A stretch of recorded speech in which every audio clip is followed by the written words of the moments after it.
तो हेलो दोस्तों, स्वागत है आपका। Welcome to my channel. जो हम ये पढ़ा रहे हैं आपको, ये 8th क्लास का है। तो हेलो दोस्तों, स्वागत है आपका हमारे चैनल पर। तो 8th क्लास के ये जो क्वेश्चन आंसर हैं ये हम आपको पढ़ा रहे हैं। 9.1 क्वेश्चन आंसर है। ठीक है, क्वेश्चन नंबर 3 है। तो क्वेश्चन नंबर 3 देखिए कितना इजी है। क्वेश्चन नंबर 3 कि इसमें बता रखा है एक समलंब के आकार के खेत ABCD की बाढ़ 120 सेंटीमीटर है। यदि BC 48 सेंटीमीटर है, यानी BC 48 सेंटीमीटर है, तो CD 17 सेंटीमीटर है, तो AD 40 सेंटीमीटर है। तो इस खेत का क्षेत्रफल ज्ञात कीजिए। यानी ये हमें टोटल इसका क्षेत्रफल हमें बताना है। ठीक है, टोटल इसका अंदर का क्षेत्रफल बताना है। और पूछा है कि भुजा AB, भुजाओं तथा AB और BC का लंब बताइए। यानी इसकी लंबाई हमें ज्ञात करनी है। और सबसे पहले हम ये देखेंगे कि इन्होंने एक समलंब के आकार के क्षेत्रफल, और देखिए समलंब जब इन्होंने यहाँ शुरू में बोल दिया कि समलंब के आकार के क्षेत्रफल ABCD की बाड़ की 120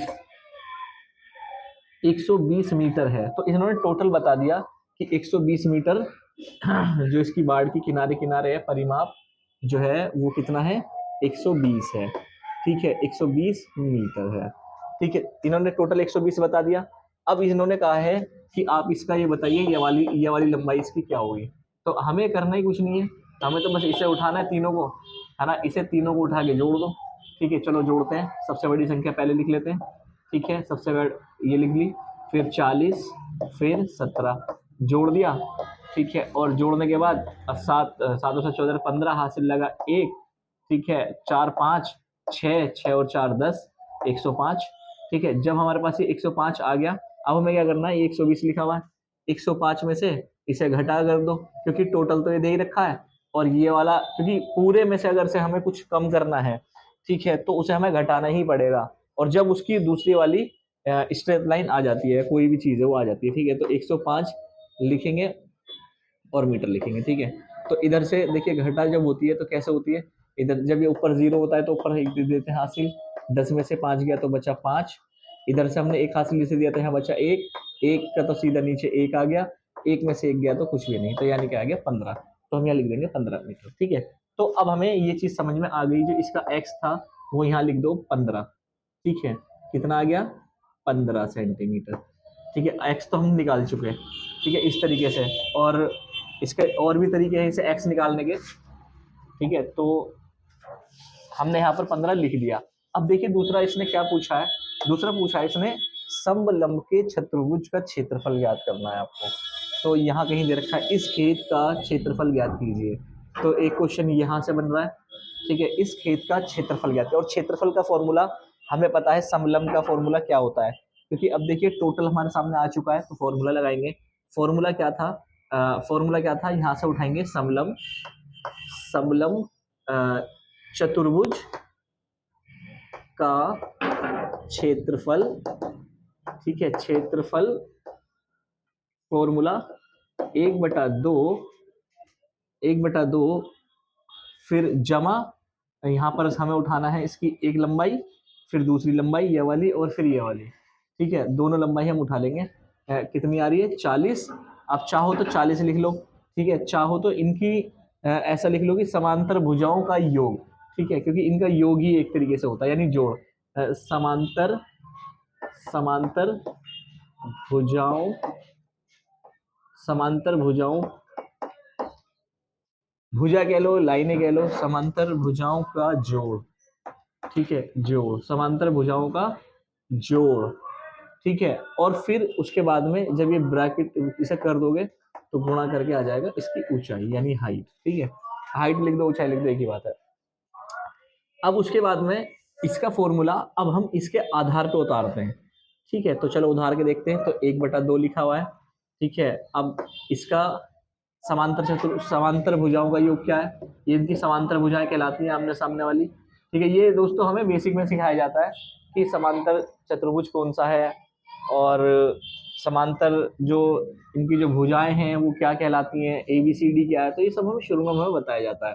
ठीक है, तो अब ये देखिए आमने सामने लिखा हुआ है, तो हमें क्या लिखना है यहाँ पर, 40 जमा 48, ठीक है, हो गया। अब यहाँ पर हमें क्या लिखना है, गुणा ऊंचाई क्या है इसकी, हाइट क्या थी, हाइट इसकी ये दे रखी है, ये इसकी हाइट, तो इसकी हाइट 15 आ रही है, ठीक है। तो ये इसका जो मतलब ये है। अब देखिए सबसे पहले या तो आप इसे इससे मल्टीप्लाई करके, कई तरीके ऐसे करने के भी, आप इसे इससे मल्टीप्लाई करिए, मतलब भाग करिए, सॉरी, भाग करने के बाद जो आंसर आ जाए उसे इन दोनों को जोड़कर गुणा कर देना, ठीक है, एक तरीका। दूसरा तरीका कि इसे आप जोड़ दो दोनों को, ठीक है, चलो जोड़ते हैं। 8 का तो 8 आ गया, 4 और 4 8 आ गया, ये 8 आ गया, तो 1/2, ठीक है, और गुणा गुणा 15, ठीक है, यही है, यही वाला बन रहा है, पूरा सॉल्व हो गया है वाला। अब हमें क्या करना है, इन दोनों की भाग कर दो, ठीक है। जब हम इन दोनों की भाग करेंगे, 1/2 की और 88 की भाग जब हम करेंगे तो वो आधा होता है, 1/2 का मतलब आधा होता है। तो आधे का मतलब जिससे तुम इसकी सामने वाले की भाग कर रहे हो या काट रहे हो, तो उसका मतलब आधा हो गया। 88 का आधा 44 हो गया, ठीक है। अगर ऐसे नहीं समझ में आता आपको तो आप ऐसे कर लो कि 2 1 कम 2 और 2 चौक 8 और 2 चौक 8, कितना आ गया 44। तो 44 मल्टीप्लाई 15, ठीक है। अब इन दोनों की मल्टीप्लाई हमें करनी पड़ेगी। अब मल्टीप्लाई देखो आपको करनी आती है तो ठीक है, नहीं आती तो आप ऐसे ऐसे कर सकते हैं। 15 चौक 60, 0 आ गया, ठीक है। 60 का 6 ऊपर हासिल लगा दिया, 15 चौक 60, 60 में 6 और जोड़ दो, 60 में 6 जोड़ देंगे तो 66 बनेगा, ठीक है। तो 66 आ गया और हमारा यहाँ आ गया सेंटीमीटर, ठीक है। तो अब हम यहाँ पर लिख सकते हैं इसका क्षेत्रफल जो है वो कितना आ गया, इसका क्षेत्रफल कितना आ गया, यहाँ लिख दो क्षेत्रफल, ठीक है, इसका टोटल का। तो दोस्तों ये क्वेश्चन का आंसर ये सॉल्व हो चुका है। सबसे पहले हमें स्टार्टिंग से लेना होता है कि हमें समझना पड़ता है कि क्वेश्चन क्या कह रहा है। जब हमें समझ में आने लगे क्वेश्चन क्या कह रहा है, तो क्वेश्चन के आधार पर एक स्टेप बाय स्टेप ठीक करते चले जाइए, अपने आप जो है ना सॉल्व हो जाएगा, ठीक है दोस्तों। अगर से आपको हमारा ये जो है क्वेश्चन समझ में आता है तो आप इसे लाइक करिए, शेयर करिए, सब्सक्राइब कीजिए और दूसरों तक पहुंचाइए, ताकि कुछ बच्चे जो है वो भी इन सवालों को सीख सकें, ठीक है। तो चलो अगले क्वेश्चन की तरफ चलते हैं।